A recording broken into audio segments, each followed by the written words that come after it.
Hello guys, ShineGreymon here. We're doing a deck profile for Digimon. This is going to be ShineGreymon after EX7, I believe. We're on the EX7? Vortex? Yeah. Alright, anyway.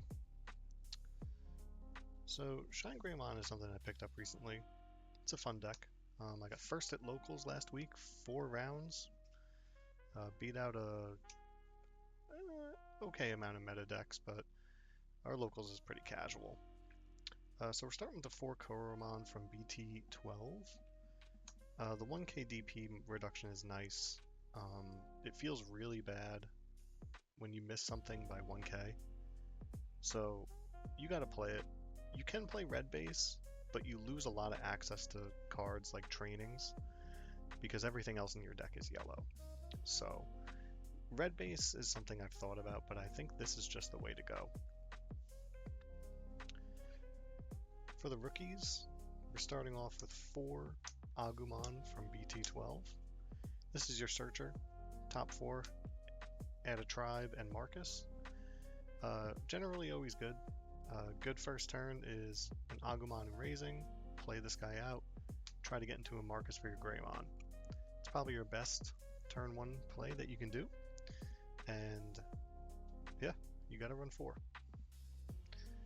Next up, we've got 4 Agumon from BT13. Second best Agumon, realistically. Turns your Marcuses that can't turn into Digimon for those crucial suspends. And he deletes 3k or less. So if you can neg something down to 3k, it will then, of course, proc and get rid of it, even if you didn't have enough DP reduction. Super good card as well. You have to run 4. And then we have 2 of the EX4 Agumon and 2 of the new BT17 Agumon. This Agumon is okay. You'd rather have the engine of the other 2 Agumons more than the memory. But this is definitely the best Evo in the back on turn 2, turn 3, just to get that extra memory rolling for you. Really good card. Lets you draw deeper as well. I've thought about maybe upping this to 3, bringing this down to 2. This is the new Agumon. If you don't know what it does, when attacking you can suspend a yellow tamer to draw a card, and then he lowers your opponent's security. Lowering the security is nice because the new ShineGreymon is 11k, so sometimes it's a little risky to swing in, but he's okay. I didn't really use him much so far, but the draws have been nice when they go off, because essentially if you tap a Marcus, you can get a memory, get a draw, get a whole bunch of effects going. It's a big deal. Now we're on to the champions, or level 4s. The one of BT13 ShineGreymon. If this card was at more than 1, it'd be broken, so you have to run it. It's the best card in the deck. If you see a Marcus off of it, especially a memory tamer Marcus, the game's over. You have to play the card. And then we play 4 of the ShineGrey from BT12. If you don't have a Marcus, you can play a Marcus. You have to play 4. I think this card is super good as well.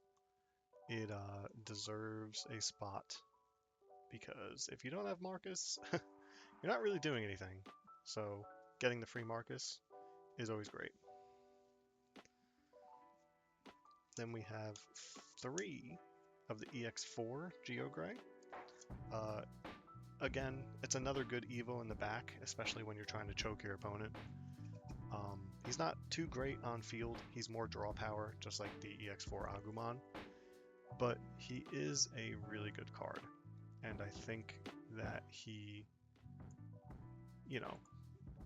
he's the second best champion besides the one that's banned. That's obviously the best one. But 3 is enough. I don't think you need 4. And then we have the one of BT17 ShineGrey. This can be clutch because, again, when attacking, you can suspend one of your yellow tamers, and he gets plus 3k. So he's 8k, swings over bodies that are like 6 or 7k. It's really good. And then he has the security effect as well.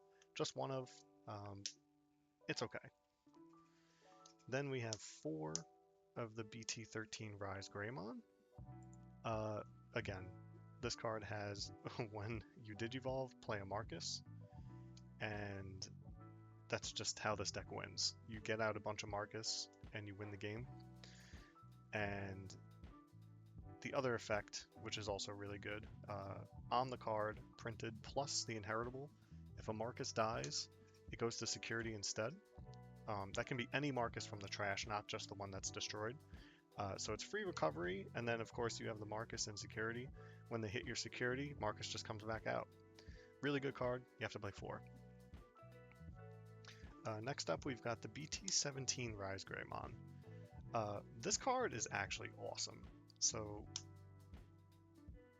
when you have a suspended tamer, he's 10k, which is huge for a level 5.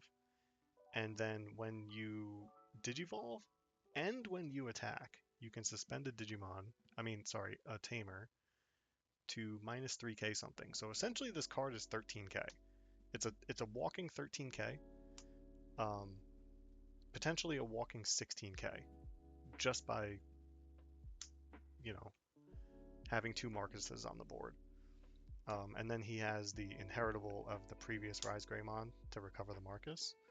He doesn't have it printed on the card, which kind of stinks, but the other 2 effects are just way too good to care. And then we play 1 of ShineGreymon X Antibody. I'm playing this card over a yellow training boost. I'm only running 3 yellow training boost. This card's really good though.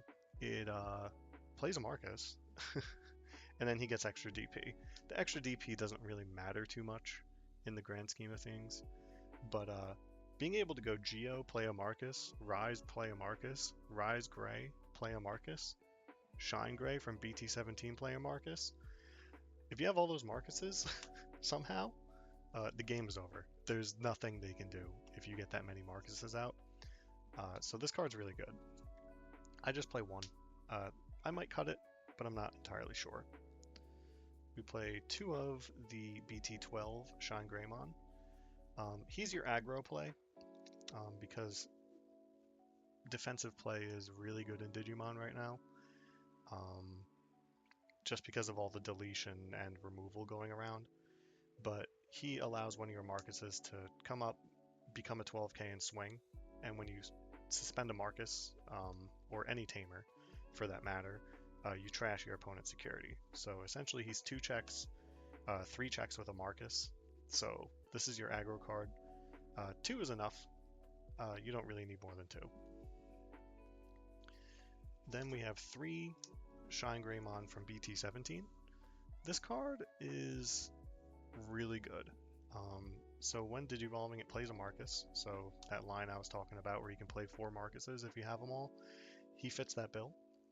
And then all turns, once per turn, if he would leave the battle area, you can bounce a tamer and prevent him from leaving the board.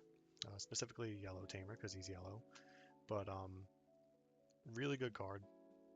You need to prevent destruction and things like that. And there's a reason for this that makes it better. That reason is BT17's ShineGreymon Burst Mode. This is your level 7. There's 2 in the deck, but this is your defensive one. So when you blast, you can play a tamer from your hand, and then one of your opponent's Digimon gets minus 5,000 for every tamer you control. Basically, in most cases, this card's minus 15. I've had it be minus 25, which is overkill, but this card's ridiculous. I was playing against the Gabumon Fusion deck that goes into the Omni Ace, and I was literally just hard dropping this card, playing in Marcus, and they would have to out it because his second effect when attacking, you can suspend 2 tamers to give this +2 security. And with 2 Marcuses on the board, you're gaining like 3 memory. You're doing all this crazy stuff, and it's pretty insane for an 8-drop. You just 8-drop, kill their stack, put your opponent at, 3 or 4, depending on your memory, because Marcus is going to suspend and gain you more memory back. This card's insane. You have to play 2. I think 2 is enough. It can get bricky because we play the other burst mode from BT13. When one of your tamers becomes suspended, you can trash the top card of your opponent's security stack. I might have mixed that up with the level 6. The level 6 I don't think does that. He just turns Marcus into a rush. This is the guy that actually turns Marcus. Hold on. I'm getting confused now. Sorry, this is the one that gives security attack to your Marcus. This is the one that gives it rush. This is also your aggro play. It's free. It's also free if you digivolve it with Marcus instead of blast digivolving. This is your, again, aggro play. You have defensive and aggro, just like your level 6, where you have aggro and defensive. They just work together really well, and you should be playing them all. And now we have the star of the show, Mr. Marcus. We're playing 3 of the memory setter. I think 3 is good enough. You do need to see 1 to make this deck kind of function the way you want it to. Not having a memory setter out can suck for this deck, but this card is really good. The fact that it's a 5 kind of stinks, but you can play it for free. But if you have to drop it for 5 to kill a rookie, it's really good. We then play 4 of the Marcus from BT12. This is the best Marcus. You have to play 4. If you have a Digimon with Agumon or Greymon, by paying a memory, he becomes a Digimon, which is great because, then you can swing and trigger his effect. When he becomes suspended, one of your Digimon can digivolve into a yellow card with Greymon in its name without paying the cost. To get 2 of these out, you're cheating all the way up the line. 3 of these, it's even worse for your opponent. This card's insane. You have to play 4. This is basically the heart and soul of the deck. Makes everything function. Then we have 2 Marcus from BT17. So he becomes a blocker, and he can boost either himself to become a 6k blocker, or boost one of your other Digimon by 3k to protect it.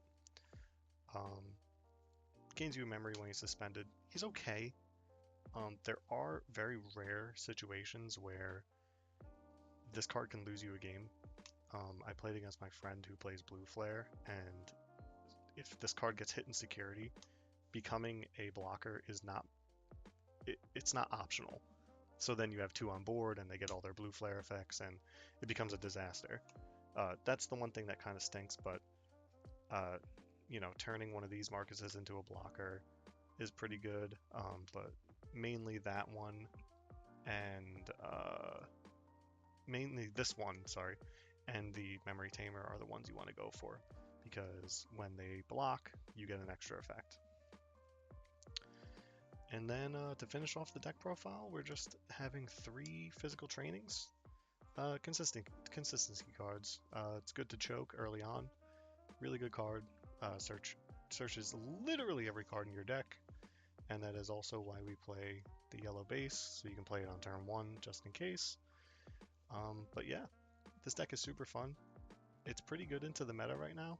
I have not played against Mother Reaper Control. I'm assuming that matchup is tough. But these cards get really big, so it shouldn't be that big of a deal. And having Marcuses constantly swing is a big problem for your opponent. So that'll be it for this deck profile. Hope you guys liked it. Have a good rest of your day.